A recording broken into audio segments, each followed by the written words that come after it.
What's up, kids? David here with Solid X State. You know, we live in a time that can be considered a kind of post-Darwinian age, if you will, wherein the common worldview held by many people in the West is one of apathy towards the Judeo-Christian creation text. You know, the very idea that God is the author and framer of all things is held, if you will, in suspension, as though it exists more as a precept of religion and less as an attribute of reality. You know, but it may be that it is the position of our view that is really wherein the fault lies.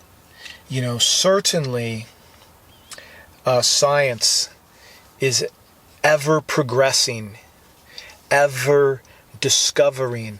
But what that means is that there are many a pretense, there are many a theory proposed in science that in the course of time must fall to the wayside as new facts are brought to the forefront. So, man, what is it about Genesis that we are so put off as regards? And clearly, it's, clearly Charles Darwin made a case against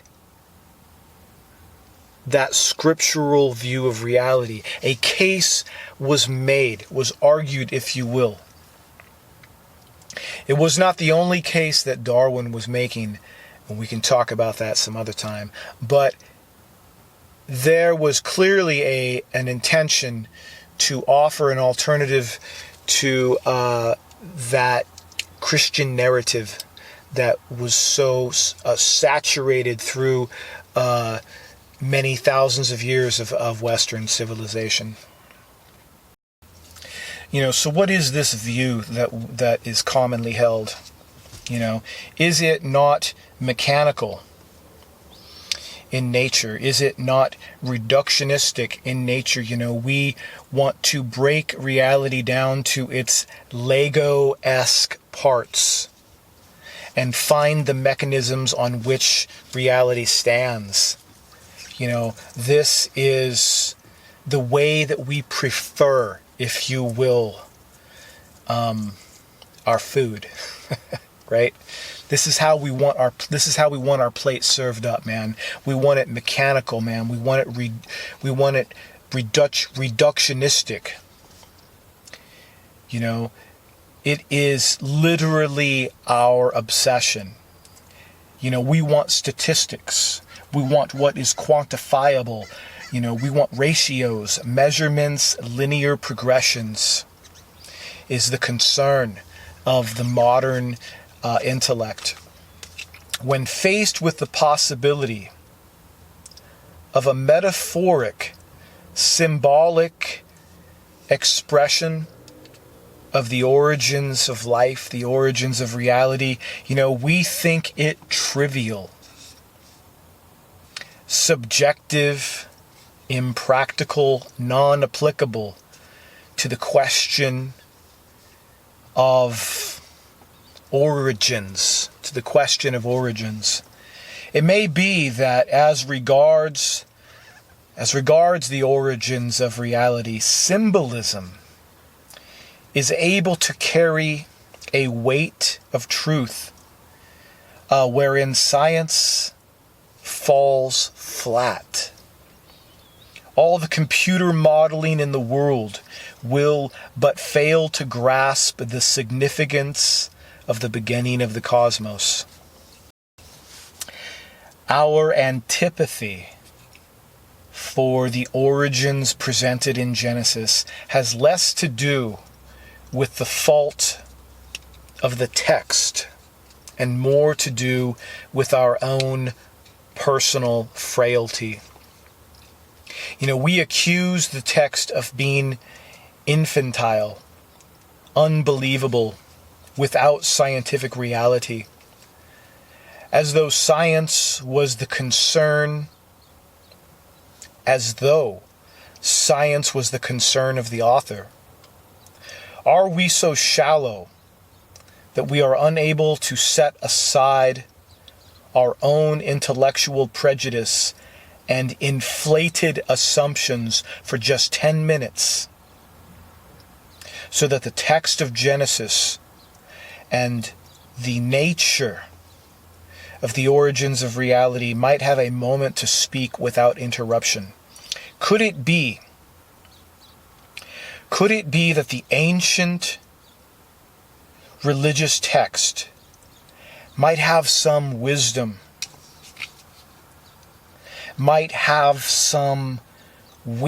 to share, some profound statement as regards the origins of reality,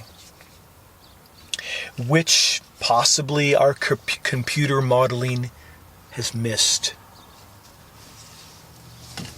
I'm not going to read out of Genesis per se in this video, but I'm going to read out of the book of Jeremiah here, chapter 10. Started in verse 10, man.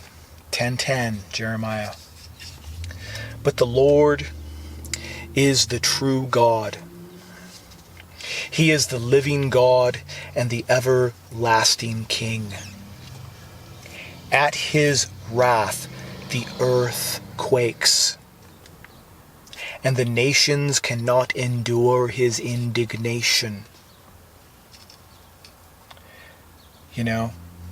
I think the implication herein is that the weight of reality,